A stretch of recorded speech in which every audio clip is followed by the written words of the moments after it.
Oh, wow. It says we're live. Guys, if you're here, this is the first live Believe in Soap Operas. So join me, Lacretia Lyon, and I've got Dorell Anthony with me in just 1 second. All right. Hi. Um, How are you doing, Dorell? I'm good. I'm good. Mhm. I'm ready to talk all the soap tea, all the soap gossip. I have my Ava Jerome Martini here. So we are ready to get right into it. How was your week before we jump into soaps? How was your week and everything since the last time we spoke? You know, busy, busy, busy. I think I said that the last time. It's like Yeah. everything's been busy, which is good. But I did manage to get all the soaps watched, even Bold and the Beautiful, no matter how painful it may be. Oh my God. I know that's huge for you because I literally know you do not watch Bold and the Beautiful. So I know that that had to be really big for you. Oh yeah, and like I thought the triangle with the Liam Hope Steffi stuff was bad, but this like Zoe, I'm like, oh, there's like no reason to like this girl, right? I mean, well, she came on the Bold and the Beautiful has a problem with bringing on troublemaking characters and then trying to make us immediately fall in love with them. They did it with Flo. Um, they've done it with they did it with Rena Sofer's character on there. Her See, I name like escapes them me. though. Uh, Yeah, but well, I Quinn. like Rena Yeah, Sofer because she's Quinn yeah, because she's a fantastic actress. I think and she's that so I think sweet. that people are she's sweet, but I think people are very much burned by Bold and the Beautiful. If I have to be completely honest with you, specifically because they had an all American African American family, the Avants, which had a groundbreaking storyline in Maya being trans, and her Yeah, sister and her child and all of that, and they had top tier actors in those storylines. I mean, Oba Babatunde, Anna Maria yeah, Horsford, just all of those people that were involved in that story. Rome Flynn, who went on to, star in How to Get Away with Murder and what have yeah. you, and Carl Mosley, who did an outstanding job, and Scott Turner Schofield, who actually was on Pride, the series. And so for me, I And Studio I City. think that the Yeah, way that they cut and Studio City, yeah. And so I think the way that they cut characters loose on that show, people are kind of like, eh. So you're propping up characters that honestly no one cares about. And I hate that because Kiara Barnes, who plays Zoe, she seems like a very sweet girl and she seems very oh dedicated yeah, she's a to great the actress. candidates. Yeah. Yeah. So it's a little clunky. But Yeah, and that seems to be their problem that I've gotten from people who've enjoyed Bold and have watched it much longer than I have is that they do have their favorites, which any soap does. I mean, it's usually based on a core family, and we understand Brooke, and her daughter Hope, of course, are going to be some of the main staples, and then it's forced recreation, so you have them, or you have Ridge and Thomas and Steffi, and then, they like Scott Clifton, which I get. He's great. Let's keep him around. And they like Don Diamont. So it's like, okay, well, we have the Spencer family. And then Wyatt. You can tell, like, they're invested yeah. in these people, but they just don't seem as invested in anyone else. Yeah. Yeah. And it's tough because I think that what the fans want to see and what isn't necessarily what Bold is giving them. Which to me, it sucks all the way around, because I think that Bold and the Beautiful is opera, and they have the potential to really do a lot because I think, first of all, Bold and the Beautiful are really good in their communication staff and their PR team, really Oh, dedicated to yeah. the show. So I just wish that I wish they would put some more behind it. But I mean, we could say that about all of our daytime soaps, putting a little bit more love from their PR team. So, I'm just happy that 4 shows are still on the air. I'm glad they're all thriving. They're always going to have storylines but let's give Bold and the Beautiful big props. It was the first American soap opera to come back amidst a Yeah. pandemic, and they did an outstanding job by doing that. Obviously, people had their complaints about the distances and what have you, but I really have to say I appreciate Brad Bell and his team for coming back and being successful in that. Well, and to me, one thing that I will give them props for is being newsworthy. you may not enjoy everything they're doing, but like you say, Right. give props to their PR department and getting stuff out there, or Brad Bell and taking chances, like the mannequin storyline, or like coming back first and keeping the distancing. And it's nice to see people doing different things. That's one thing I always want to compliment.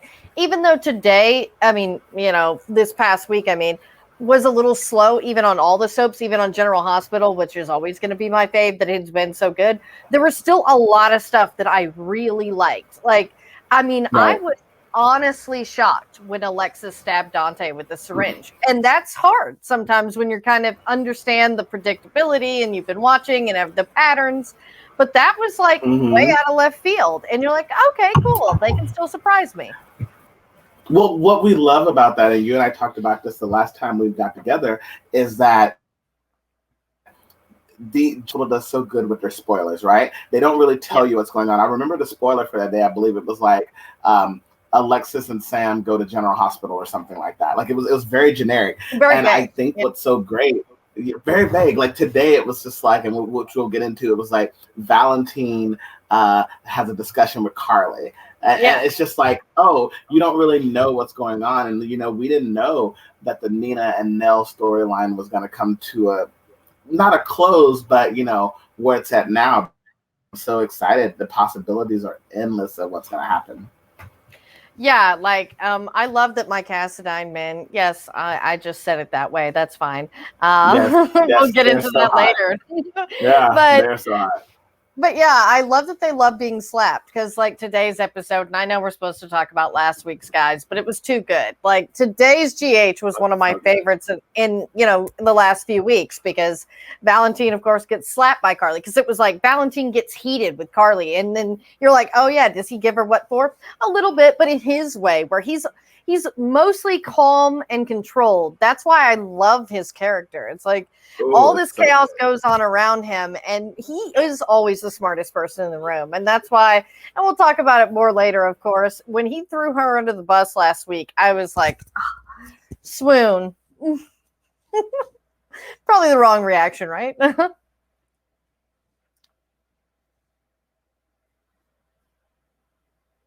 I mean, listen, Valentine bites his lip.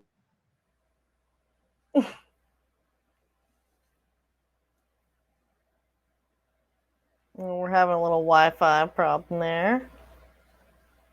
Wait a second, I'll vamp. But yeah, I believe Dorell even said when Valentine bites his lip, and it's like, oh boy, I have to, do the JFK, go back and to the left, back and to the left.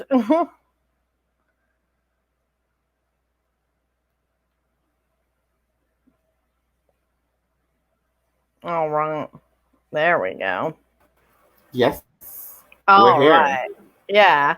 All right, I know. people, this is what happens. This is 2021, same as 2020. We're all doing our best to try to connect with each other, but internet problems happen, connections, but we are still here with Believe in Soap Operas with Lacretia Lyon and Dorell Anthony. So we are here.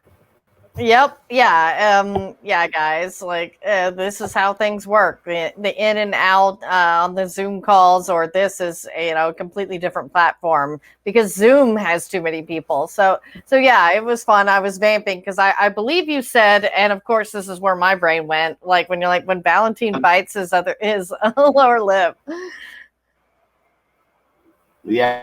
Valentine. Like when I remember like what was a few months ago when he was arguing with Brooklyn and the Metro Court before they slept together. I believe it was.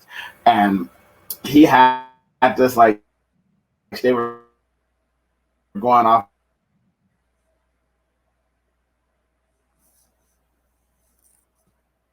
on each other. He was like, ooh, that's just so I know, and that's why I'm so glad. Sexy. I'm so glad they've realized that he's the sexiest one on the show. I was like, okay, now I see you. I'm like, what happened? So I was like, I need a technical difficulty sign. Yeah, so I was still going, and then I was like, hello? Yeah. and then you were like froze in like your drink position. And I Oh, was, funny. yeah. Frozen. So hold on, let me check Mhm. this. We do need a technical difficulty sign. I'll make one of those. Yeah, and be like, listen, we just don't know.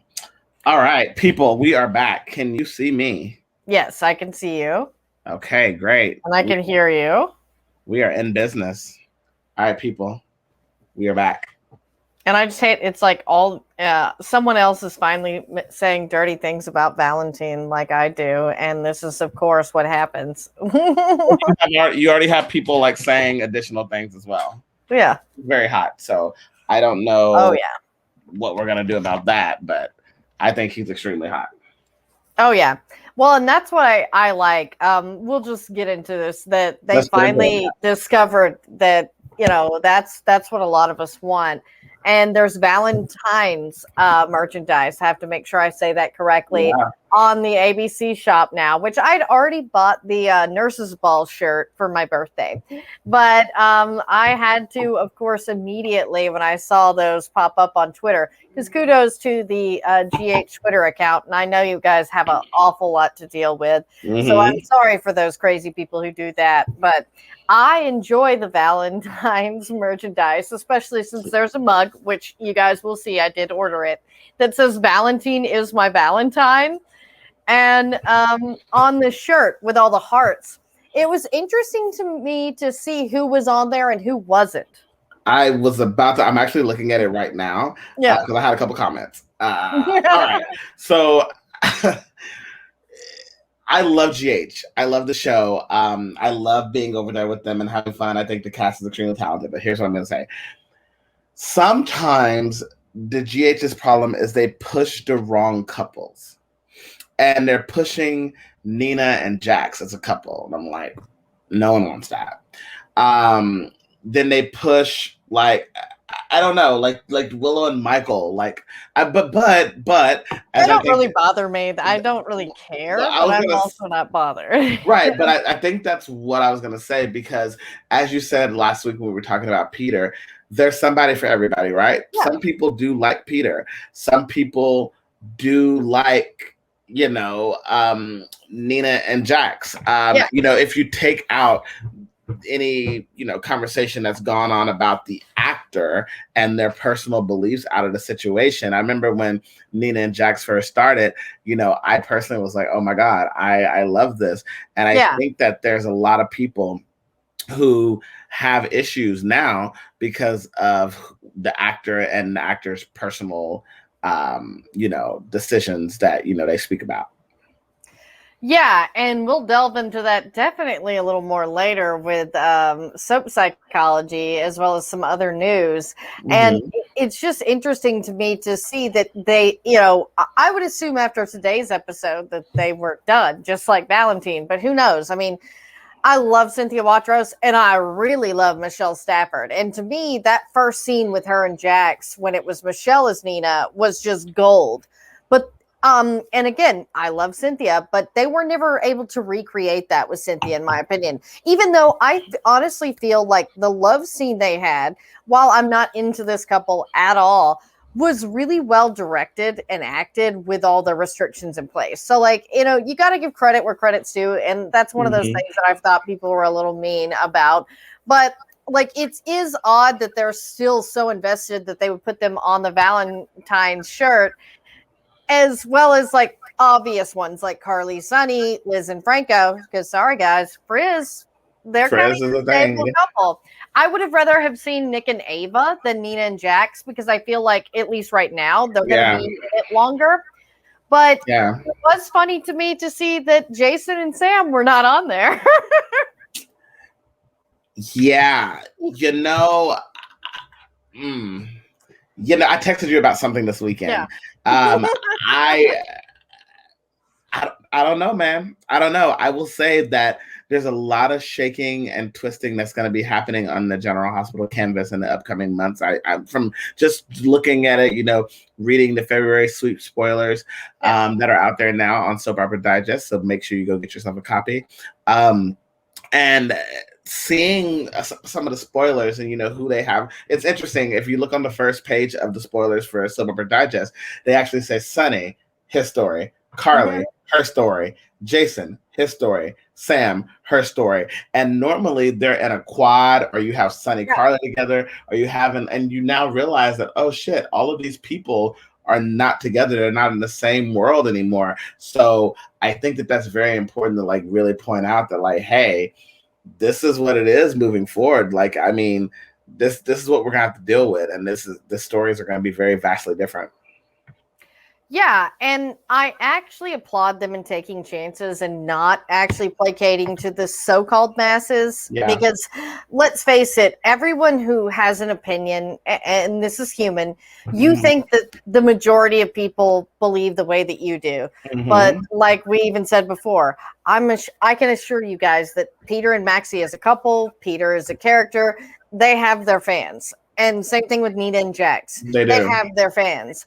And that's just the way that it is. And just because you may not like something doesn't mean that they don't have their own audience. And, or just because you really like something, like, shipping, as they say, doesn't mean that that's what's going to happen, even if it's been going on for a long time. Because guess what? Sometimes people get tired of it. I mean, we'll just go ahead and start talking about Y&R at this point, because there's a lot to talk about there.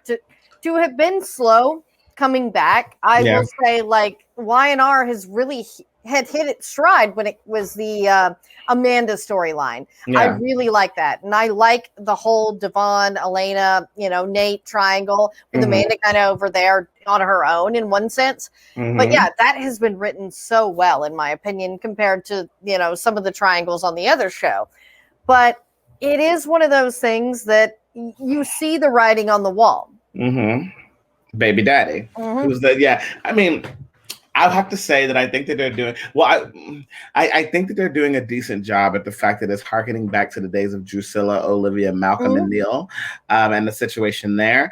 But Amanda, I always listen. What I'm about to say might not be too popular, but I'm sure you can probably agree with me on this, Lacretia. I'm always going to say it on this show, guys. So get ready. I really don't like that they just have to put all the Black people in the story together.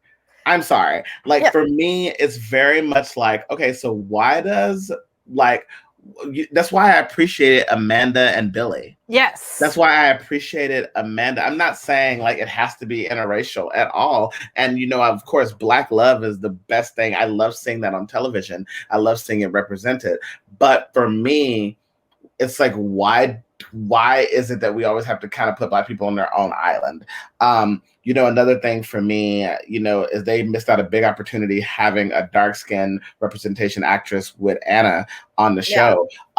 Because it seems like with Young and the Restless and Bold and the Beautiful in particular, the CBS soaps, it's very clear that they can only have a certain amount of people of color on at a time. It's very clear. I mean, even when they brought the Rosales family, as unpopular as they were, they had an opportunity to have a lot of people on at the same time that, were playing to this Latino family. And for me, it's like, so you only end up with two left. Ray, who still isn't popular amongst the viewers after all these years.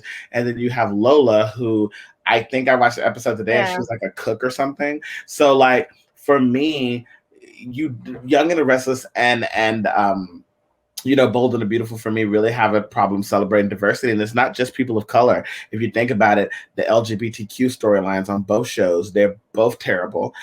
They don't give the recognition to those storylines that they deserve. And it's like, I'm so sorry. I just think that I understand that they're like, listen, we have 60, 70-year-old grandmas who might not want to see that kind of stuff on their TV watching at home. But when those people are no longer with us, you want to be able to still grab a younger audience. You want to. And what I have to say for General Hospital, even though they could do a little better as well, Days of Our Lives is the best at telling an LGBTQ story. I will just put that out there. Days of Our Lives has done it completely the best, and they have not shied away. Now, in the past, other than All My Children in the past, other than All My Children in the past, and One Life to Live was the first one actually with Ryan Phillippe. Yeah, and they were. I think that for me, what I'm concerned about is like if that's not where we're going. And so soaps can't be too scared to tell those storylines anymore, because if Yeah. we're going to be moving into this new area where we're looking for acceptance, for people to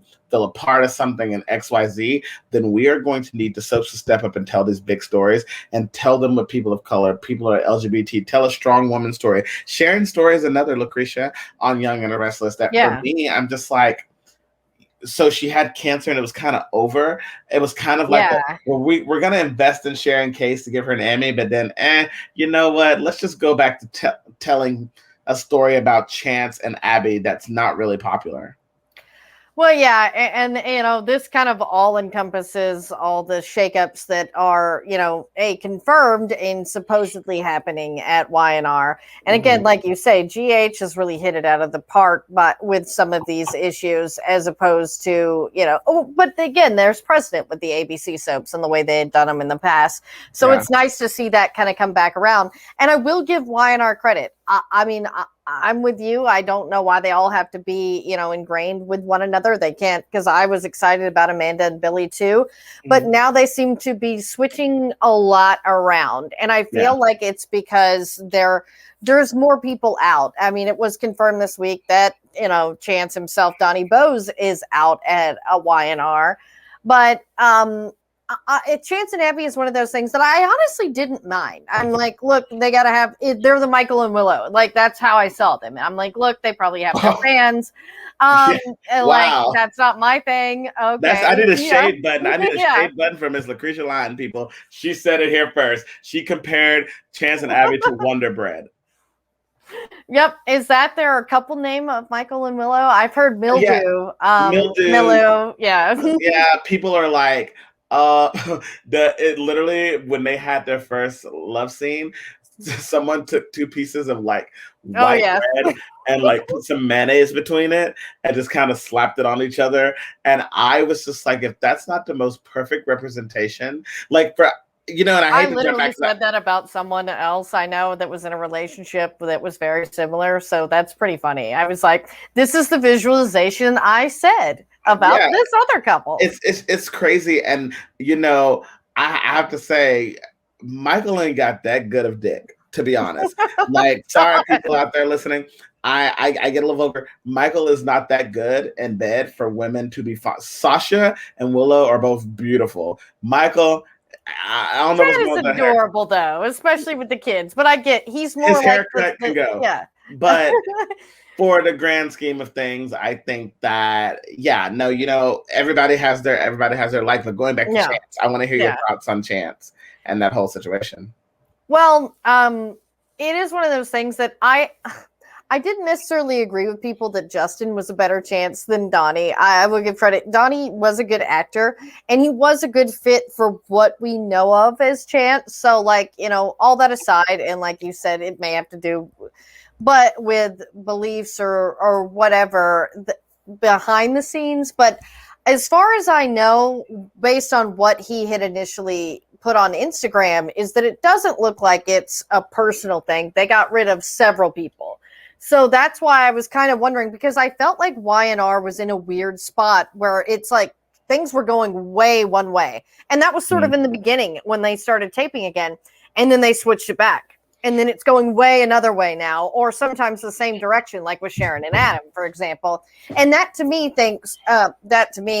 says that Donnie initially had said that there were 3 other people involved in being let go. It wasn't personal chances of being recast. He's not being killed off. It's just sort of they went a different direction with several things.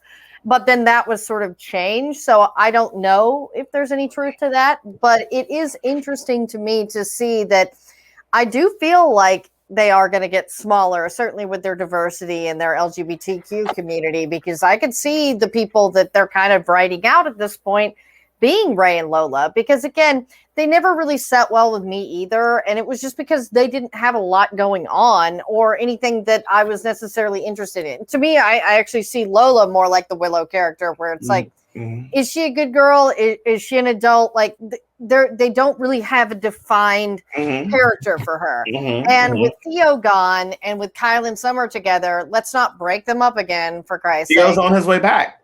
It just got revealed this week. Yeah, he's on I his way know. back. I like that. But he's only coming back for a short thing. So I do wonder if it'll be like the secret that Kyle seems to have, or, will it be with Sally? Who knows? But seemed like it was short.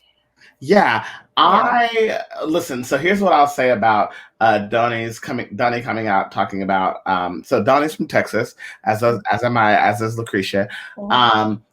I think he's from like Waxahachie or something, or Ennis. I know it's.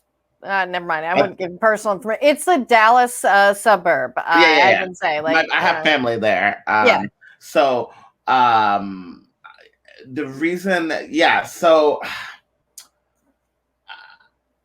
I have a couple of things and thoughts on this. So I know a lot of jobs, for example, when I had a friend whose job shut down didn't shut down, but they furloughed people from the job. And they immediately said, okay, we are using this furlough, even though they're not supposed to, and even though it's illegal, they're using this furlough to kind of clear something that maybe this is their opportunity to change the guard or change the people there. I think this is a perfect opportunity, even if it's budget related. They can let him go do the budget relating on paper and then always bring Chance back as a different actor. Do I think that listen, they have the opportunity. If it does end up being Justin Gaston, I didn't necessarily mind him in the role of Chance, but that's because him and Melissa had more chemistry because that's her husband. Yeah. So for me, and they were allowed to do stuff. And they were allowed to do stuff. So I think that that's a majority of the reason why people like them. I think that when Donnie first came on, people were excited about him. I think that his political beliefs, and I just want to say, because I noticed you said like about his location. So the only reason I said where he stays because it's on his Wikipedia page and it's where he went to high school and where his family. So obviously I don't want anybody to attack him or say anything about that. I'm simply just speaking about, what's already out there. But I do worry that what's going to happen if they do recast, because I do feel like it is possible that he might go the way of like an Antonio Sabato, or if he might go the way of, some other ousted soap stars who feel that they were let go or replaced based on their beliefs. So I'm interested to see what's going to happen in a month or so, and if he'll come back with, if he'll end up writing something, another post on Instagram or social media saying, "Screw Y&R, my time there was terrible." Because right now he's like, "My time there was great. Melissa Ordway was great. Everybody was great." And I'm wondering because a lot of fans are speculating they saw Kate Fairbanks made a post on Twitter the other day that was kind of like, "Oops, sorry about it," kind of, and a lot of people were like, "Is she talking about him?" And so you're starting to see a lot of comments from maybe some of his co-stars who are kind of like, "Screw it." And the only one who came out and I think, I'm not sure what his post was, because I think it got removed, was Daniel Goddard. He came out, and said something on Twitter. So I think it's very interesting, and I hope that, listen, I wish Donnie the best.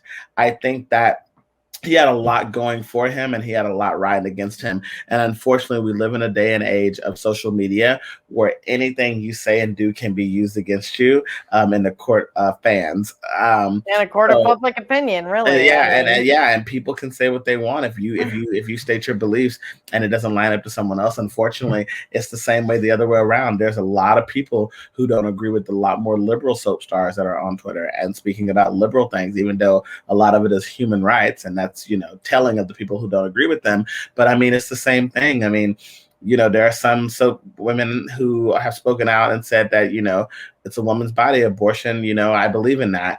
And there are some fans that have taken a backseat to that because they don't like that. So it's going to be one way or another. And for people out there who think that Hollywood is completely liberal, that's not true. No, I know from working in Hollywood, it's actually highly conservative. And it's a reason that it's taken so long for LGBTQ shows such as to have representation like P-Valley, like Pose, and those type of shows to actually exist, because they've had to fight for rights in studios for so long because they know that's not what people want to see. So I wish Donnie the best. He actually was on P-Valley. He played a very interesting character. If you haven't seen it, go check it out. So yeah, I wish him the best. And I feel sorry for Melissa Ordway. She kind of has a thing where Yeah, they say if you, I know. they're like if Bless you her get, heart. they're like if you get with Abby, you die or you leave the show. And I laugh because every time I remember when her and Devon were kind of doing this thing, and quickly they changed that. I guess Bryden was like, "Y'all ain't fucking firing me. Y'all ain't getting rid of me. Y'all aren't sidelining me." So I feel that's what happened. I feel that's what happened. Yeah, because like you, I wish Donnie the best. I think he is a talented actor. I mean, I know him a little bit. So, yeah, I mean, I do hope that it has more to do. I mean, sadly, you hope it is more budgetary rather, because I know that there are people, several of his cast members who did get along with him, and we never know what's going on behind the scenes. No, but no. One thing I do know is everywhere is making cuts because of everything going on. They don't have the advertising budget they do. And that's why I do believe that he's probably not the only one, because they had let go of Theo as well. Tyler. I mean, and he was really good. That was me. I was like, Theo was finally hitting his stride. So it is unfortunate that we're seeing a lot of these characters exit, and very quickly. But it is a business, and we have to stand by them as a business. And they need those advertising dollars. So whatever it is, like budget, or whatnot, or certain sponsorships, I understand why they make the decisions, even if we may not like them or do. Well, that's why I love Days so much, because I feel that, and that's a credit to Ron and his writing, because he changes people out on that show so well. Like he does it brilliantly. And that's how you can rotate a cast. I think Young and the Restless has not figured out how to rotate a cast yet as much. And everyone's pay is different. Something that a lot of fans might not know. When you have contracted actors on shows, they have certain episode guarantees. Now, typically an episode guarantee means that they particularly has to get that amount of episodes, or they're paid a certain fee on top of that. Now, a lot of times it's like, 17 episodes a month with, this much vacation, like all of that's built in. How Finola, who's on GH, she takes her vacation, her yearly one. And so does Anthony Geary had the same thing where it was like, yep. And I mean, look, people, we're in Corona technically and dealing with COVID, but it's very highly possible that Finola might take some time off just to stay home coming up soon. Her like time off is coming up. So I expect after this double wedding that maybe Anna leaves town or something happens, because Finola's time is coming up for her, Anna, to leave. And so does who is it? Jeannie Francis. She also takes some time off. Now, again, I think a lot of people, including myself, when I go to work, I'm like, I don't need any vacation time because I'm already working from home. I'm at home. Who needs vacation? But I mean, for them who are still going to work at the studio every day, a lot of times they would fly out of the country. It'll be interesting to see what they do this time around. Yeah, again, this is the new world order, people. Things are different. I mean, even stuff like, Days, for example, like you said, they let everybody go when they had to change all the contracts. And some people opted to leave then, and then they wound up coming back because there weren't other pilots or things filming. So it's nice to see the rotation. And two, one of the benefits of sort of the way we are right now is that Don Diamont can come over to Y&R, and he'll be doing the week of February 8th, but he won't be Brad. He'll be, of course, Bill Spencer. And then you have Trisha Cast, who is returning this week. And that may have to do with Chance's exit. I know it's kind of Chance's last day was today, right? Yeah, that's what I thought. That was the phone call was the end based on what was said. Yeah, I think it was the end, and maybe Nina comes to town and she's like, Chance had to leave, because I'm sure Abby's gonna go back and be like, where is my man? Yeah, like, where the hell is my man? So I think that'll be interesting how that kind of goes down as well. Am I the only one who wants Stitch back? He was really one of the few, relationships I liked with Abby. Hot. Yeah, I like Stitch. I mean, look, I want them to throw. I miss Daniel, but I doubt we'll get Graz, but maybe, because I love Phyllis and her kids. They're my faves. So yeah, definitely Daniel would be my first choice, but Stitch would be my second. I love Sean Kerrigan. He's really funny, and him and Christian LeBlanc always, made good jokes together on and off screen. I like that. Listen, I like Yeah, I like him. Like, I would like to see him back on the show. I was able to see him at, for some reason, I think when I saw him, it was at a GH after party, and he was there with someone. So don't want to put that out there because this is not a gossip site, guys. But he was there with someone else, and he was really cool. He was really nice, and so I wonder if he could come back and what they would do, because I mean, clearly Abby can't be alone. But you know what I think would be a great storyline is if Abby was a single mother. If Yeah, that Abby might did be a it. single Yeah. mom storyline, that would give Melissa a chance to shine. That would give Because I love her, and I feel like she has gotten the shaft, and a lot of it's been story or actor dictated for whatever reason. Like they just choose to leave, like Sean did. But it's interesting to me to see that she is sort of the one who's always gotten the short straw when it comes to the Newmans, and I guess because she's an Abbott Newman. yeah, I don't know if whose fault that is. I never want to put anything on the Yeah. actor, and I've seen so many tweets that are like, maybe she's the problem if she can't land a successful Oh, pairing. she's really sweet. And she's incredibly sweet, and honestly, I think she's a really good actress. And I also think, on top of that, that she came into a situation where people disliked the poor girl immediately because of the way that Young and the Restless let M. Rylan, who currently, most recently, was playing the role of Lulu Spencer Falconeri on General Hospital, and a lot of people were very upset about the way how M's, release was handled, and how she came on board. But I think that should have no reflection on the actress, because that's not her fault. Like, it's not. And Melissa seems very sweet, and I think she does a really good job. And Abby is her role now. That is her role. She's played it, I believe, at this point, probably the longest. I mean, she's literally been playing it forever, it feels like. So I just wish that she would have a storyline that's independent of others, because her storylines always encompass a man or a situation. And I just wish that if it is a situation, that it be her own, as opposed to, oh, there's this man who's involved in this situation. No one wants to see that. We're in 2021, we're dealing with strong women only. Yeah, it is unfortunate because I feel like Abby's one of many female characters who get, stopped in that. Just like Sam. I mean, like, Sam can't be broken up with someone for 5 minutes before people are already trying to pair her off, the fans and the show. And it's like, wouldn't it be interesting if she had her own story? And I feel the same way about Abby. And it's like, I like Abby and I like Melissa. Even though I loved Emmy Rylan, I loved her as Lulu. I honestly wish we still had her as Lulu. I do too. Yeah. I love Emmy. She's such a sweetheart.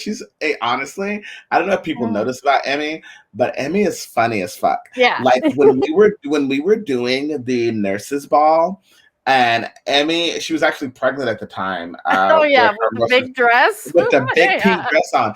And I remember being there, and she was so mad. She was just like, she said, I can't go anywhere. Like, anytime she had to go to the restroom or do anything, everybody had to help her. And she was just waddling in that dress. And she was just like, I hate this. And I got on the elevator. Like, she was on the elevator, covering the whole elevator to go, because if anyone hasn't been to the General Hospital, studio, so when you walk into the door, you turn right and you go to the elevators that will take you to the stage area. So she was getting on that elevator, and everyone usually takes the elevator, or you can take the stairs, but like, she's pregnant, she wasn't taking no stairs. She gets on this elevator, she's just like, this is ridiculous. She said, I'm so sorry if you can't fit. I said, no, it's fine. So me and her like huddled in this elevator. She's just like, she's incredibly kind, and she's so funny. So I really do hope she comes back as Lulu. I know that there are people out there hoping that Julie Marie Berman comes back, but I don't know. I don't know how that will change the character. I don't know how that will change the character, because now Emmy seems like she is Lulu. So I don't know if Julie could. I mean, Julie's a wonderful actress, and she's won multiple awards for playing the role of Lulu. But I don't know if her Lulu will be like Emmy's Lulu, because Emmy's Lulu's kind of like a more responsible Maxie. Yeah. So we'll see. Yeah, who knows? Again, there's so much up in the air, and a lot of it does have to do with COVID and budgets and all that. So it is nice that we have the shows in general, and Yeah. that's where I always say I'm always grateful that we get something and that we're getting new episodes, even if we want certain actors back, we want to see more of certain actors. We're like, what the hell is going on? Like over at YNR sometimes, because yeah, I do feel like Donnie won't be the first to go because Yeah. I mean, they are already pushing Sharon and Adam way again. But that's one thing I do like. I've never been a fan of that pairing in any of the actors who played Adam, but I do get logistically, like when they're together in real life. And again, that's not speculation. They're out in public. I get logistically, but to me, it doesn't make Sharon look good, and it as a character. Yeah. Yeah. I And agree. it's like, oh, like I don't like that they're going down that road. It is kind of a toxic relationship. But the one thing I love about this is the Chelsea voiceovers because I love Missy Egan, and it's so funny and the way she's doing it. So I will say, like, I do enjoy that quite a bit. Do you? Yeah. Yeah, look, I love Missy Egan as well. I don't like Chelsea. Unfortunately, Chelsea and Chloe are very much similar. It's kind of like Oh, the I Willow love them. Sasha. It's like Yeah. Willow Sasha all over again. And the characters are kind Eh. of interchangeable in a way. So, look, it's fine. I think it's going to be an interesting story for her. Again, I agree with you fully about the Sharon Adam thing. I think that right now, due to COVID, it's kind of maybe Yeah. what you were saying is like, I mean, they kind of have to be together in order because Young Yeah. and the Restless has been getting a lot of flack for not having romance or not even trying to do a love scene. Like, Yeah, but I mean, Nick and Phyllis, I mean, Kyle and Summer, like some of these couples are really steamy without it. Like, I will and just they're say, good. like, the suggestion about some of these guys because they're just that good of an actor, I'm like, I'm enjoying it. Yeah, I have to say Nick and Phyllis can do it. They have Yeah. the heat. But I mean, one thing I want to talk to you about today actually is kind of psychology in terms Yeah. of like our fans and how everyone is fans, even if it's not soaps, even if it's any other TV soap procedural. It can be Stabler and Benson from SVU. How I can love Bob Stabler. That's like the I one love him so cutout much. I would ever buy is I, Elliot Stabler. well, I definitely saw. I'll just send you a link. He got some pictures out there, some things that was Oh, his quite ass. I mean, in oh, this is doubt. yeah, sorry. Oh yeah, wait, what? It had its Okay, own Tumblr for a while. I No. want it. But listen, Yeah. the point is how can people separate the actor from the character? Because I see, we kind of touched on this a little bit last week with, these actors being attacked, Yeah. online. How can we get that to a situation where it's not an issue moving forward?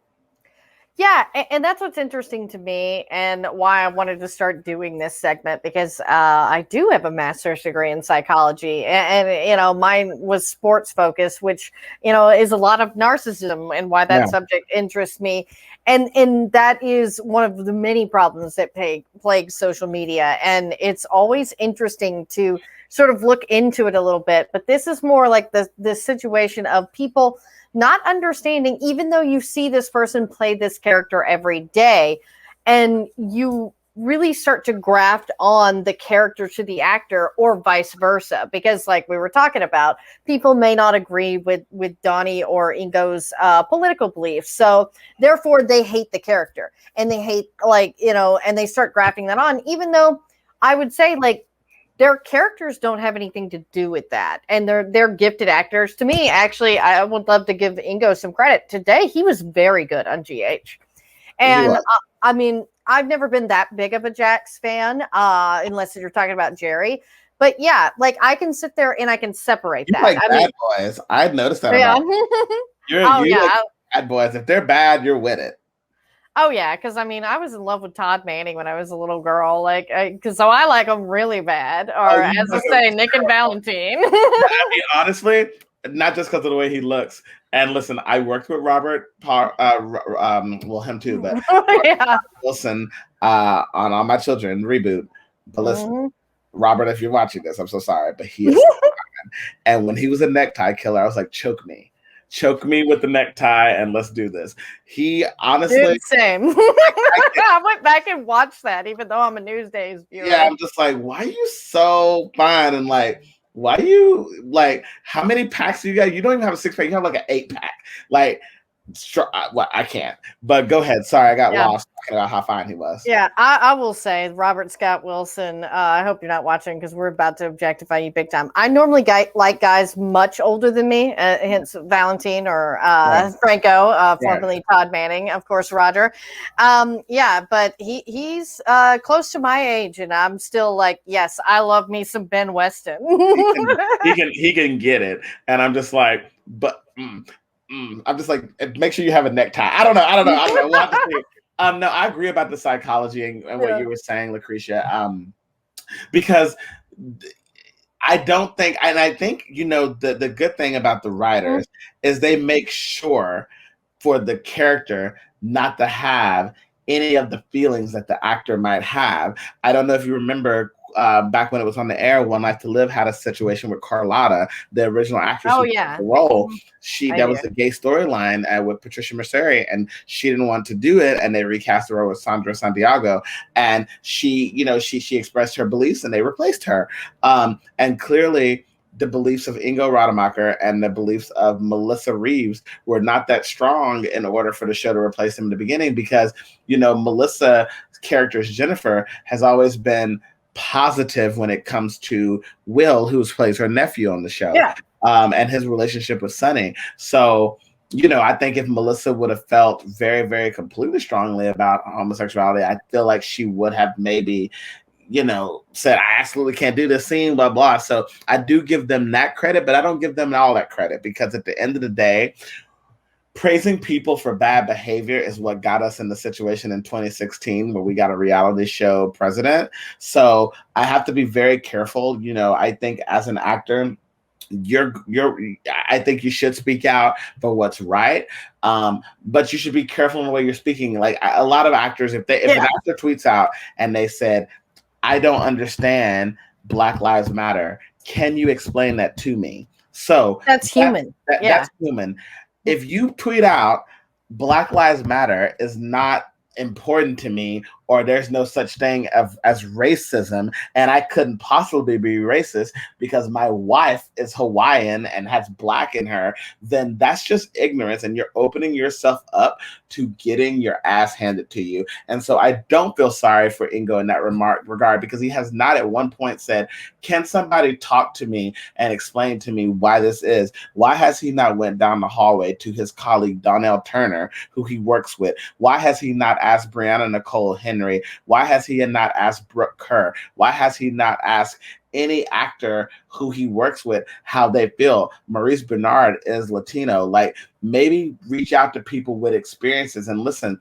I've seen Laura Wright, and Nancy Lee Grahn and Mara West. They all speak out about women's rights, LGBTQ, Black rights, Latino rights, Asian rights. They speak out about it all the time. So those are the women who we celebrate as really strong actors, because and Cynthia Watros too. I want to bring her up, and also she's a little more quiet than they are, but she's a little more quiet. But the women are speaking out, and again, we need women to save the world, because men, I don't know what you're doing, but you have these women who are speaking out, and it's like they are the real professionals. Because I'm surprised that Nancy at this point, I'm not surprised because she's a consummate professional actress, but like those, and she said that, and she said that she's like, I don't need to do that. So I would like for people to ask more questions, and we create more communication around the topic, rather than just kind of being an asshole and saying like, this is how it is. Like, you don't get to tell me, Ingo Rademacher, as a white man, how I should feel as a Black man about racism in America. You don't get to do that. What you can do is say, hey, Dorell, let me ask you, there's a lot going on. Can you talk to me about like why you feel that there's like a racism issue? Do you feel discriminated against? Can you tell me your experience? Because, if it was on the other foot, I would ask him, Ingo, as someone who is Australian, have you ever felt like people in America has made fun of you for your voice, or maybe your cultures that you have? That's how you do things. So Ingo, take a lesson from that, I think. Yeah, and that's one thing you can say is that, listening is very important. And Mm-hmm. sometimes it's not your turn to speak. And I Mm-hmm. think that's what some people kind of maybe need to think about a little bit more. But it is nice to see that people like Nancy can disagree with someone but still come in and work and be a professional and vice versa. And that's one thing I will give GH that some of the other soaps days, it is one of those things that we have to we may agree with you, but we also, Mm-hmm. or we may disagree with you, but we have Yeah. to understand that we have to go to work and be together. So how can we do Yeah. that? And how can we have a conversation that isn't accusatory, more like, Yeah. okay, so why do you feel that way? Or like, yes, Absolutely. we wish that people who may be ignorant are the ones asking the questions, but sadly they're probably not, Yeah. hence the ignorance. So sometimes it is sadly on us to sort of separate that. I think it was Seth MacFarlane, when someone asked him, of course, very liberal Seth MacFarlane, making all the great shows that I love. He's also very attractive as well. I don't know Oh how you feel yeah, about he's my him. celebrity crush. Yeah, yeah, yeah. Yeah, he's hot. Yeah, no, I listen to his albums in the shower. Singing in the shower. Okay.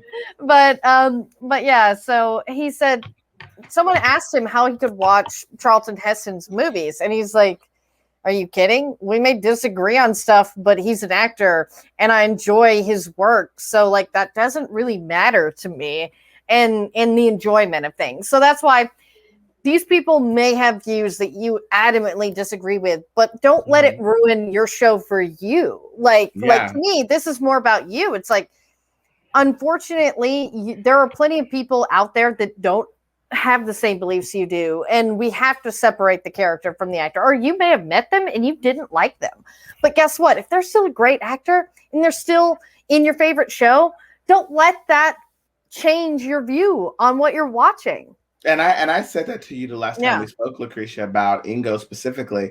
He was very, very kind when I worked yeah. with him and Nancy. He was incredibly sweet, and he was just talking. He's like, "Hey, like, what's going on?" And he's like, "It's your first time." I was like, "No, honey, I've been doing this. I'm welcoming you back to the show." But he was very, very kind. I just really wish that there was more inquisitive communication and conversation rather than this is going to be it. I'm going to tell you as someone that I've never had this experience how you should feel.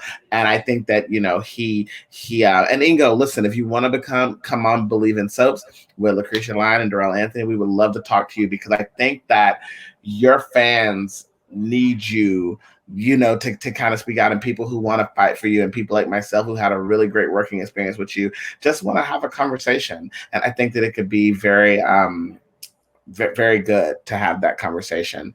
But let's get into my favorite part of this whole show: performer of the week and winners and losers. Let's talk about it. Yeah, I mean, I don't, as good as so many of these actors were, especially with a lot of the material. Like Lisa Lowe Cicero would get it every week at this point. And Yes, I my loved me some God. Laura Wright and those Carly faces, and I loved Valentine throwing her under the bus.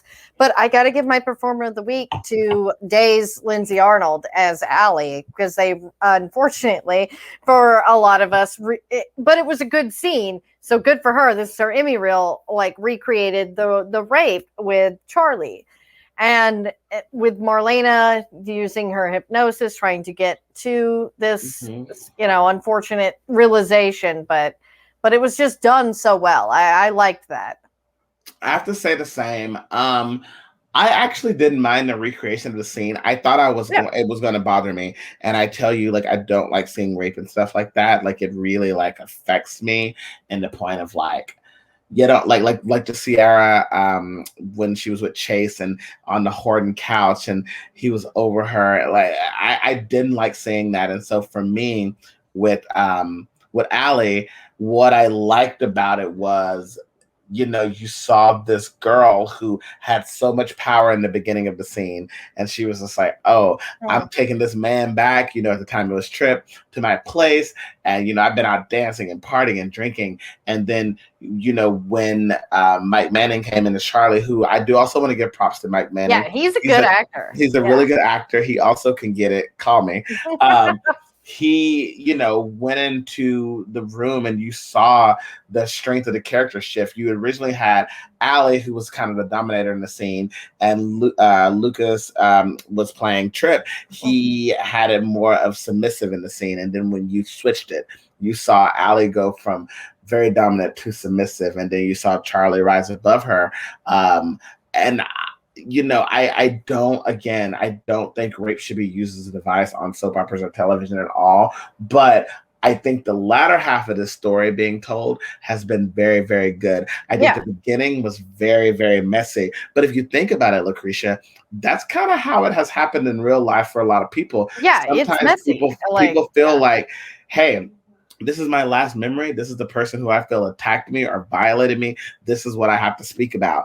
And then it's not, and I worry, and I think that it should be.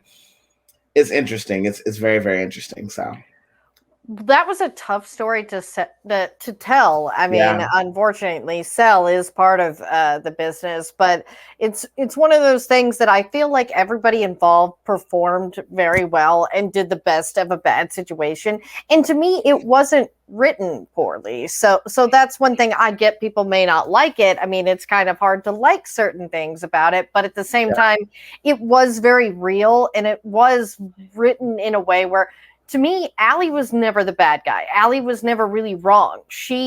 That was what she remembered. So I always liked that part. Is like, and now of course she realizes she was wrong in accusing Trip, but I do like Trip as a character, and I do like that he never saw himself as a victim. He was just trying to clear his name. So I thought that they even portrayed him well. And even with Charlie and the Trip relationship that's going to come from that, like their brothers, is that Trip was even trying to help him. And Charlie, what he did was awful, but I mean, they redeemed Todd Manning and Luke Spencer. So I don't think that if Charlie were to stick around, that he can't be redeemed eventually at some point, as well as redeemed as you can with that.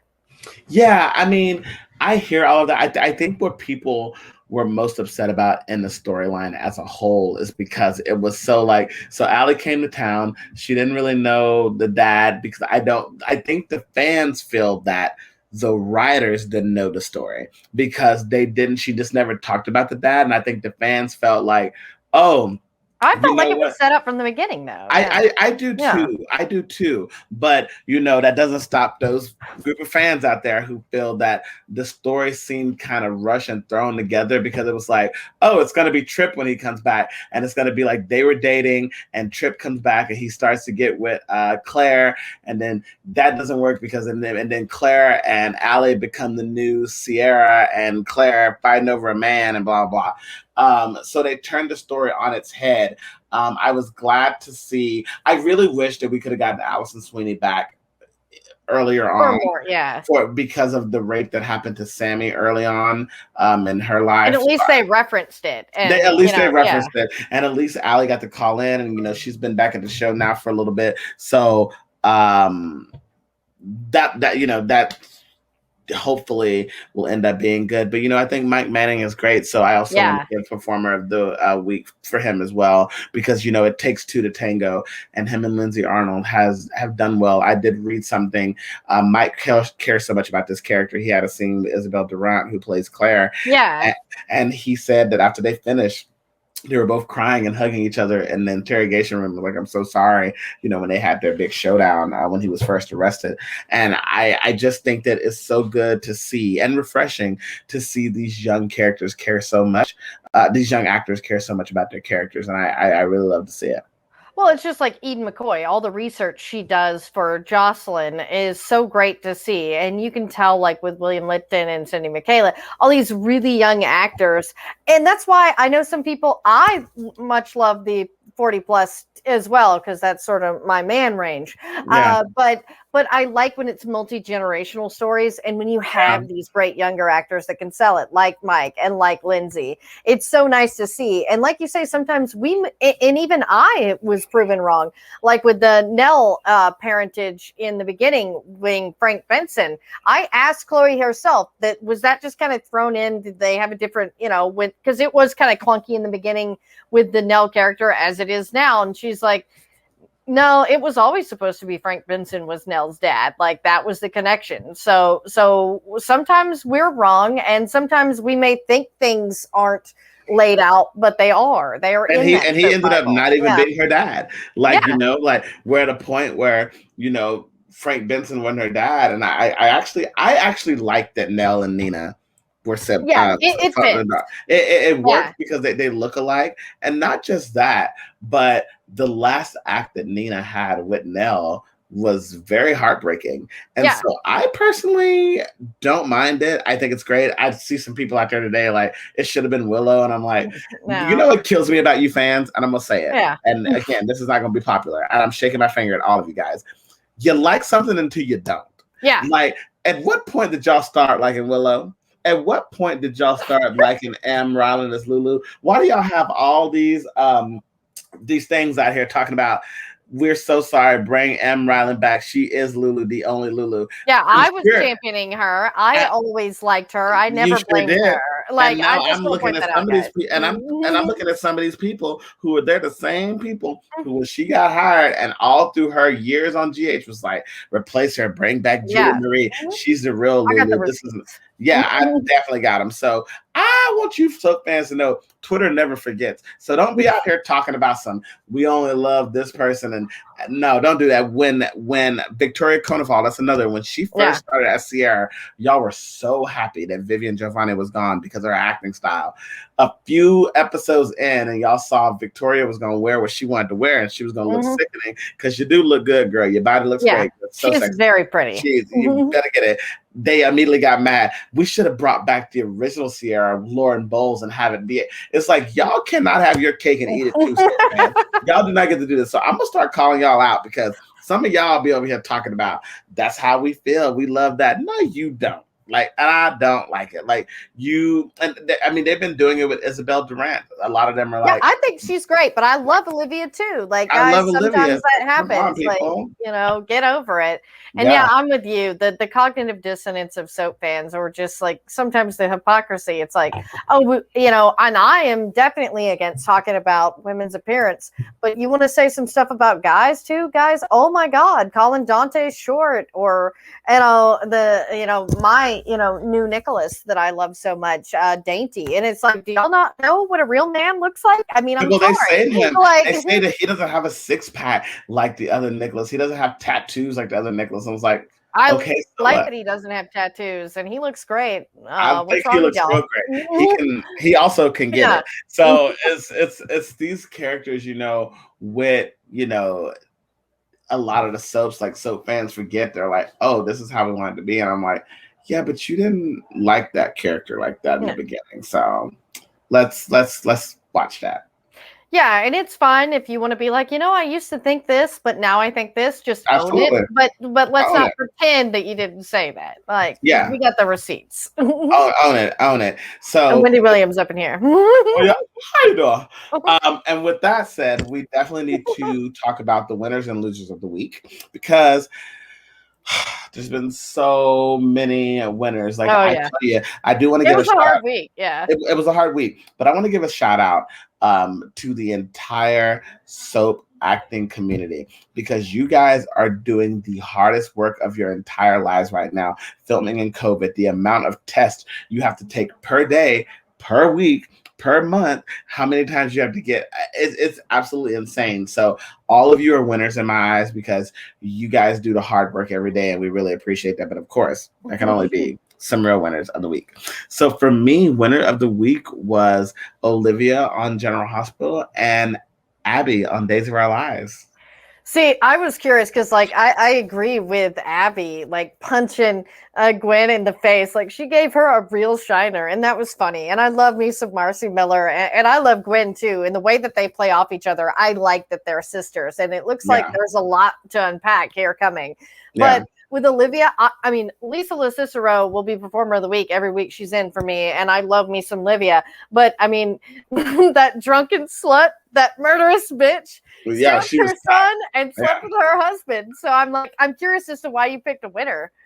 Yeah, I mean, Olivia was a winner for me. Like, you don't think she was? I mean, Oh yeah, well I love Liv, but I'm like but my winning is more like, oh yeah, they got to one up somebody, or Well, things are going because their way. because for me, Olivia stood up for Yeah. herself. Oh She yeah, didn't that's take true. her shit. Yeah. And she did the one thing that I don't like for soap characters to do, which is this. When Ned came into the chapel, she could have immediately ran into his arms and be like, Ned. She Yeah. kept true to her word. She said, get out of here. I don't want to see you. Like, that to me showed her to be a winner, because a lot of times in these situations, we see soap actresses all the time, soap characters, sorry, all the time being like, oh, honey, once something Yeah. bad happens, we're going to forget about all the bad things you do. And she was not about it. She was like, I don't care that my son's in the hospital and he might die. I don't want to see you, Ned. So to me, Olivia was still a winner because she stayed true to her principles of what makes that character so great. Yeah, and I would agree. That's what I love about Olivia, is that she's always been a woman who was her own woman, always Mm-hmm. had her own point of view. She didn't need a Mm-hmm. man, even though a great man like Ned, who just effed up big time.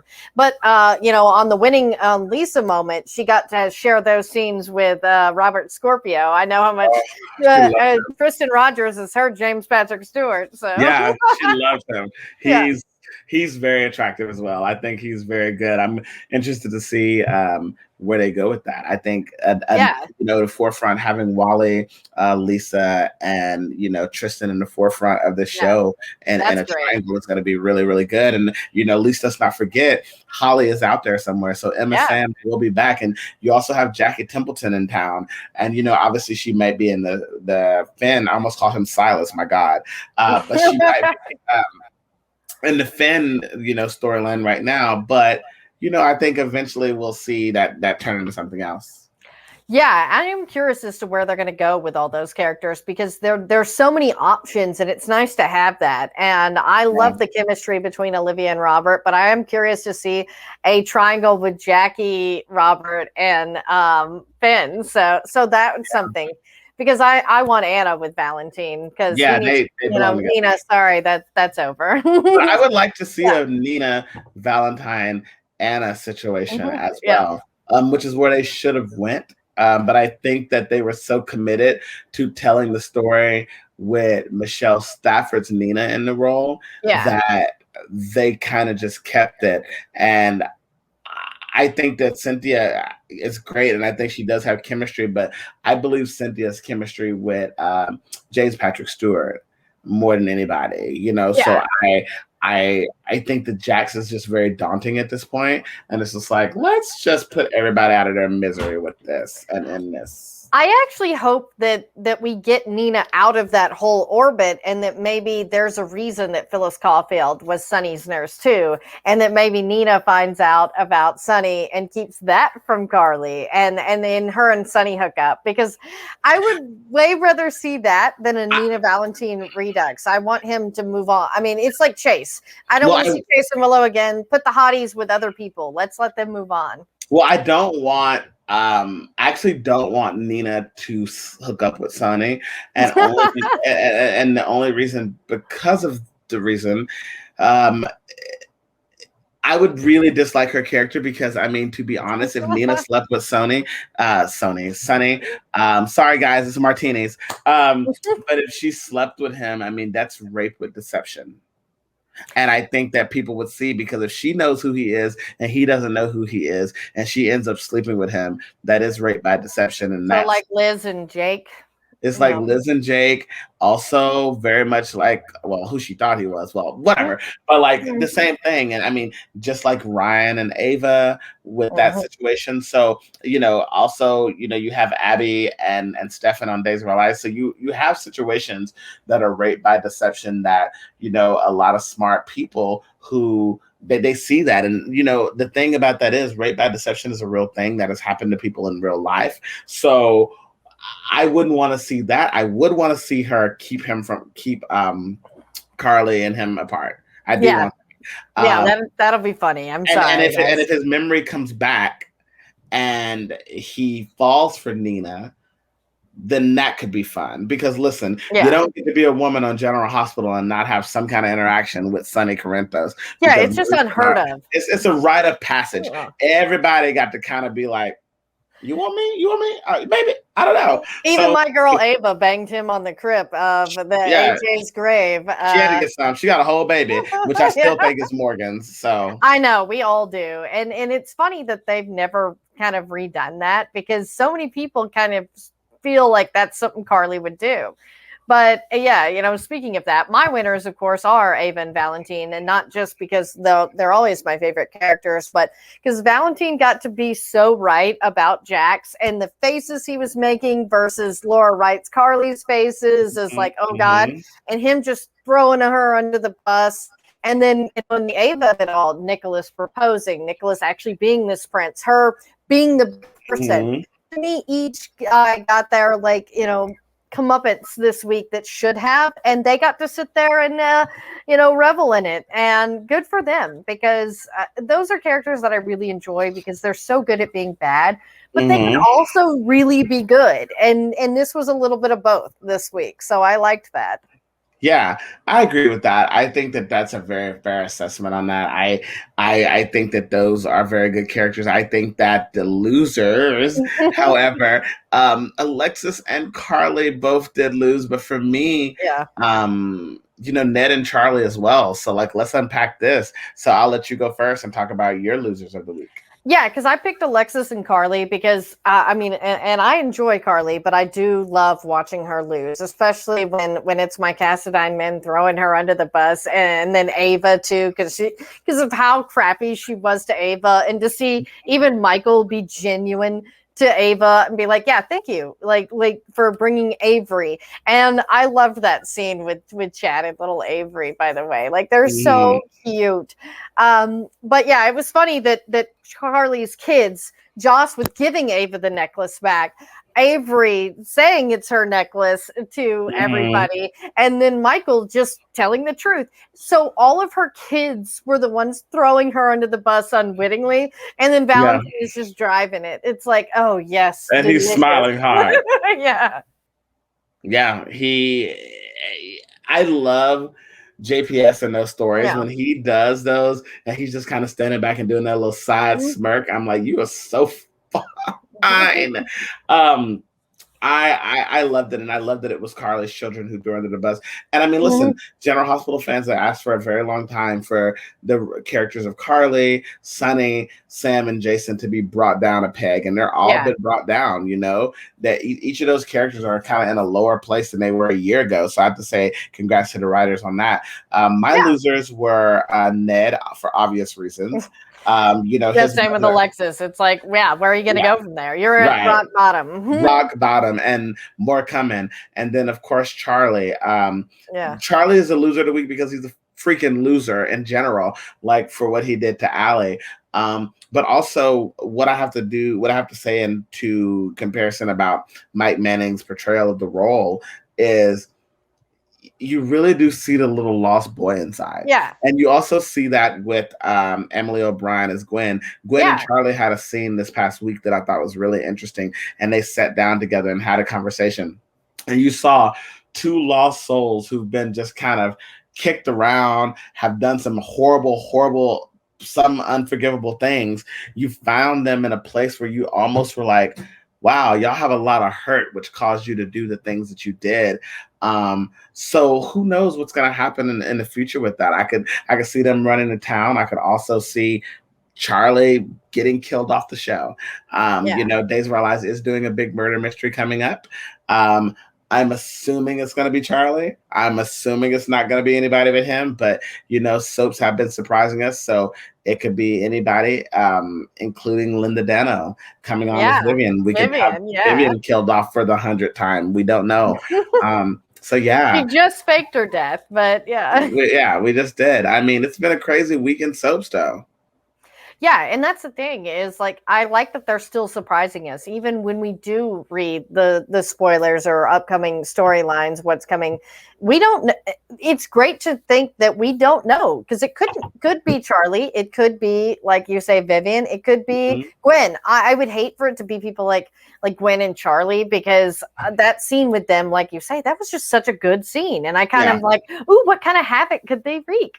Yeah, and we love Havoc on soaps. That's why we do it, people. Yeah. That's why we tune in. That's why we watch. It's our home away from home. It's our time away from time, and we love our soap family. So we can't wait to continue seeing what they bring out and pull out in the next week.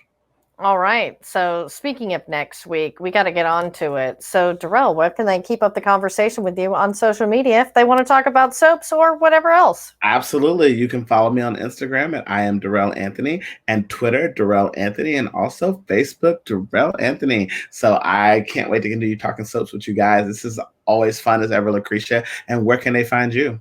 Since I'm Lacretia Lyon, guys, you can always find me at LacretiaLyon anywhere on the internet since there is only one. That's